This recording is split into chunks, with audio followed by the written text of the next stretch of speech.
예, 박승주 박사입니다. 어머니가 도와서 자녀를 고액 연봉자 만들기, 이런 프로그램을 지금 시작을 하고 있습니다. 이 어떻게 어머니가 도와줘야 자녀가 고액 연봉자가 될까? 지금 우리 초, 중고 학생들은 2030년대가 되면은 전부 사회생활을 시작합니다. 그럴 때 그 사회에 나갔을 때 어느 공부 방법, 이 세 가지 공부 방법 중에 어느 공부 방법이 그때 2030년부터 사회에 나갔을 때 고액 연봉자로서 적합하냐, 이런 겁니다. 한번 생각해 보시죠. 첫째 방법은 교과 공부 위주로 하는 방법입니다. 두 번째 방법은 교과 중심으로 공부하되 창의적 체험 활동이라고 하는 봉사활동과 진로체험 활동, 이런 것을 일부 병행하는 방법이고요. 세 번째 방법은 교과 중심으로 하되 창의적 체험 활동을 일부만 하는 게 아니라 같은 비중으로 병행하는 방법입니다. 어느 방법이 더 적합할까요? 제가 여쭤봤더니 많은 분들이, 대학생들도 그렇고 어머니들도 그렇고 사회인들도 그렇고 세 번째 방법을 다 선택하셨습니다. 그래서 제가 맞게 선택하셨다고 말씀을 드렸습니다. 왜 맞게 선택했느냐? 지금 우리 학생들은요, 이런 밀림 정글을 지금 지나고 있습니다. 이 밀림 정글을 좀 더 자세하게 말씀드리면은 4대 밀림 정글이 있습니다. 첫째는 인구절벽이라는 밀림이고요. 두 번째는 미래를 알지 못하고 있다. 세 번째는 세계성이 부족하다. 네 번째는 인간성 문제입니다. 그러면은 이 4대 밀림 정글을 어떻게 헤쳐나가야 되냐는 거죠. 출생률이 급감하다는 건 아시죠? 대학 정원도 올해 26,000명 모자라고 내년에 5만 명, 내후년에 8만 명, 그 다음에는 11만 명, 이래서 대학교가 벚꽃 피는 순서로 폐교된다, 이런 말도 나오지 않습니까? 인구가 줄어들고 대학이 줄어드니까 지방 중소도시가요 소멸합니다. 농어촌은 이미 그전부터 소멸해오고 있고요. 연금, 생명보험, 산업 기반이 어려워지죠. 미래는 2030년까지 한 이 10여 년 동안에 현존 직업의 70%가 소멸된다, 이렇게 미래학자들이 이야기하고 있습니다. 그러면서 사회적으로는 인공지능이 엄청 발전해 가지고 초지능사회, 초연결사회, 초실감사회, 초자가 다 붙었죠. 대단한 사회입니다. 세계성 문제는 이미 세계적으로 한 시장이 됐단 말입니다. 소위 말해서 월드마켓이 이미 각 분야에 다 돼 있죠. 우리가 네이버 이메일을, 아프리카에서도 한국 사람들은 네이버 이메일을 쓰지 않습니까? 우리가 지금 하는 이 줌 회의를 세계 각곳에서 전부 조인할 수가 있거든요. 와이파이로, 우리 카톡으로 하면은 국제전화 안 하고도 국제전화 되지 않습니까? 이게 바로 월드마켓을 만드는 비결이거든요. 그런데도 우리는 세계성을 상당히 부족합니다. 그런데 인구정벽 문제니까 사람끼리가 더 귀한 관계고, 미래는 기술이 엄청나게 발전하니까 기술끼리 융합을 하고 세계 각국의 사람들하고도 친해야 되는데 우리가 인간성이 빈약하면 되겠습니까? 그러면서 사람 간의 융복합한 능력을 길러야 되는데 이것도 빈약하다, 이 말입니다. 지금 우리 사회는 돈이면 최고다, 이래가지고 전부 그 의식만 있지. 그러니까 우리가 미래 대처 방안 올라면 학생을 일당백을 키워줘야 되는데 이게 쉽냐 이거예요. 쉽지가 않다 이거죠. 그래서 이 세 번째 방법, 이 방법을 택한 분들은 잘했다, 이렇게 이야기를 합니다. 그러면은 여기서 첫 번째 방법은 뭐냐? 현재 초중고등학교에서 하고 있는 방법입니다. 봉사활동과 진로체험, 이런 게 굉장히 중요한데 학교 안에서 다 해결해 줍니다. 그러면 충분하지 않느냐, 이런 분들이 있죠. 충분하지가 않습니다. 왜냐하면은 봉사활동도 디지털 봉사활동, 진로체험도 4차 산업혁명 진로체험, 이런 게 더 좋겠습니까? 아니면은 베이커리에 가서 제과 제빵 진로 체험을 하는 게 더 좋겠습니다. 그래서 진로 체험도 장래의 직업과 관련되는 4차 산업혁명 진로 체험, 디지털 봉사활동, 또 교과 공부도 스마트폰을 활용한 혁신학습과 검색학습, 이게 굉장한 방법이에요. 이 방법으로 교과 공부를 하면은 성적이 일치월장합니다. 이것뿐입니까? 또 체험 중심 역할 연기, 예를 들면 국회의원 역할을 한번 했다, 지방의원 역할을 한번 해봤다. 우리 정주영 회장이 뭐라고 그랬어요? 해봤어? 이러잖아요.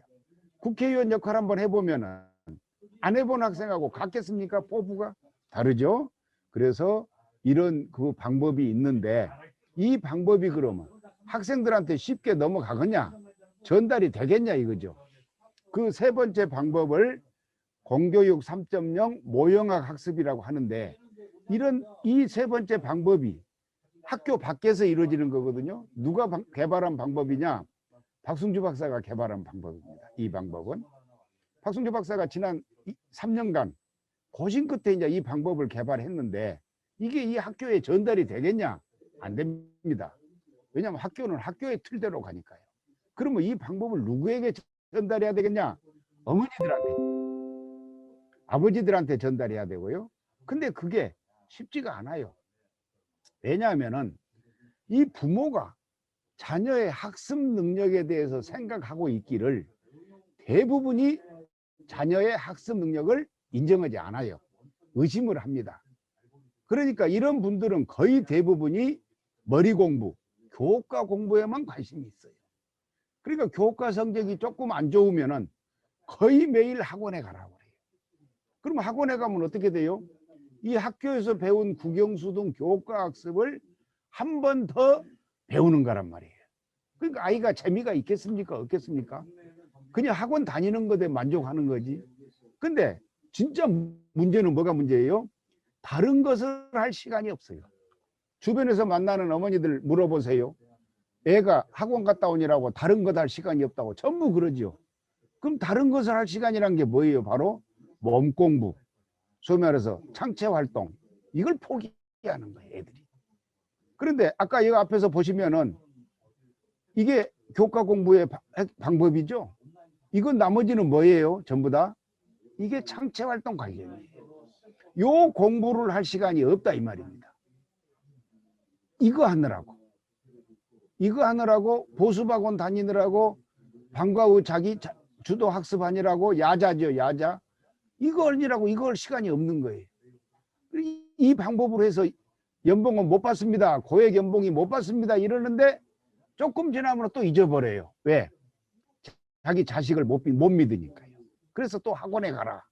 몸 공부 못 하는 거죠. 근데 뭐냐기 부모가 우리 애는 학습 능력이 있어. 그러면 이제 대화를 하게 됩니다. 학원도 가라. 어떤 학원을 가야 돼요? 종합반을 가는 게 아니라 단과반을 가라는 겁니다. 단과반을 가서 부족한 과목만 보충하면 되지 않겠습니까? 그러면 당연히 시간이 나오죠. 시간이 나오면 뭐예요? 몸 공부. 이거라는 거예요. 그래서 지금 공부는 머리 공부와 국영수 등 교과학습이라는 머리 공부와 봉사, 진로 등 창체 활동, 또 소통, 협력, 조화하는 이런 몸 공부를 한단 말이죠. 체력 증진도 몸 공부 아니겠어요? 그래서 이 몸 공부를 해야 되는데 국영수 등 교과학습만 자꾸 하고 있으면 되겠냐 이거. 그러니까 어머니가 자식을 믿어주고, 그러면 오히려 또 뭘 해야 돼요? 인적 자원 개발자 역할을 해야 된다는 거예요. 즉 미래도 알아야 된다는 게 어머니들이. 그 다음에 취업 여건, 대입 전형 어떻게 바뀌는지 알아야 된다는 거예요. 그러면서 몸 공부, 창의적 체험활동 여건을 만들어줘야 된다는 거예요. 아이들이 하고 싶어도 이거 몰라서도 모르고, 또 알았다 하더라도 하기 싫으니까 안 하고, 이러면은 애가 아까 말한 대로 이런 방법에 공부 방법을 참여할 수가 있겠냐 이거죠. 그래서 제가 그런 이야기를 합니다. 어머니가 요 세 번째 방법이 좋네요. 그러면은 바로 4대 밀림을 이야기를 해줍니다. 이 4대 밀림을 뚫고 가야 됩니다, 애들이. 그래서 뚫고 가는 방법이 이 방법입니다. 이렇게 이야기를 해요. 이 방법입니다. 그런데 이 4대 밀림을 뚫고 가려면은 부모가 자녀의 학습 능력을 인정해 주면서 미래를 알아야 됩니다. 미래를. 그래서 역할을 하셔야 돼요. 인적자원 개발자, 휴먼 리소스 데벨로퍼. 그래서 이렇게 하면은 아이가 일당백이 된다는 거죠. 일당백이. 그래서 아이가 모형학, 스마트 모형학 학습을 하게 된다는 거죠. 이 스마트 모형학 학습이 뭐냐? 바로 앞에서 봤던 세 번째 방법. 이게 스마트 모형학 학습입니다. 이걸 하게 된다는 거죠. 그래서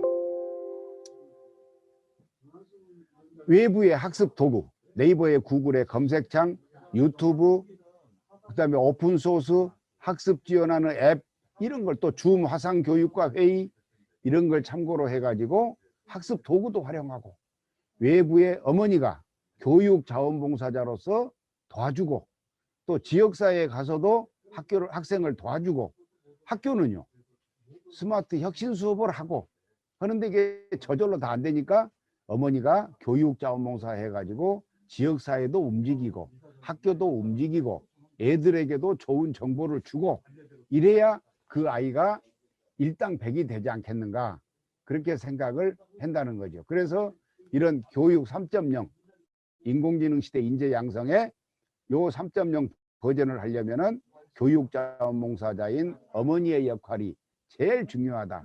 그래서 어머니가 이 학생들에게 이런 프로그램을 가는데 지역사회하고도 연결을 시켜준다. 이 학교가 지역사회하고 학생을 연결해 주겠습니까? 연결 안 해줍니다. 그래서 이런 배경으로 제가 프로그램을 하고 있다. 이 말씀을 드리면서 이 프로그램에 관심 있는 분들은 박승주 박사에게 연락을 해주라. 이렇게 주변에 PR 좀 해주시기를 부탁드리면서 간단히 이 관계 소개를 드렸습니다. 지금 우리 학생들이 연금을 받는 분들이 많으시죠? 연금을 받는 분들이 많은데 저출생 인구절벽 때문에 연금 앞으로 못 받으실지도 모릅니다. 왜냐하면은 연금 기여금 내줄 사람이 없거든요. 또 생명보험에 가입하신 분들 생명보험 기여금을 내줄 사람이 없습니다. 이 저출생 이게 굉장히 중요하고요. 4차 산업혁명 인공지능이 좋은 일자리를 다 뺏어갑니다. 검판사, 회계사, 세무사 이런 자리가 바로 인공지능이 뺏어가는 자리입니다. 월드마켓 이미 세계 시장이 됐는데 이번에 쿠팡이 한국이 아니라 미국에 상장을 하니까 100조 기업이 됐지 않습니까? 앞으로 이제 이런 게 많이 나올 겁니다. 그런데 그 추세를 모르고 하면 되겠는가 이런 이야기죠. 또 우리 학생들이 평생 직업을 가지려면 자기소개서를 평생 써야 됩니다. 그런데 대학교 입학시험에서 자기소개서 쓰지 말라고 그랬거든요. 그러니까 엄마들이 자기소개서 필요 없다. 자기소개서 자료를 안 만들어요. 이건 대학교 간다고 해가지고 고액연봉 되는 게 아니지 않습니까? 문제는 어머니나 아버지는 자녀가 사회에 나갔을 때 고액연봉자가 돼야 되거든요. 그래서 자기소개서 쓰는 연습도 부모가 시켜야지.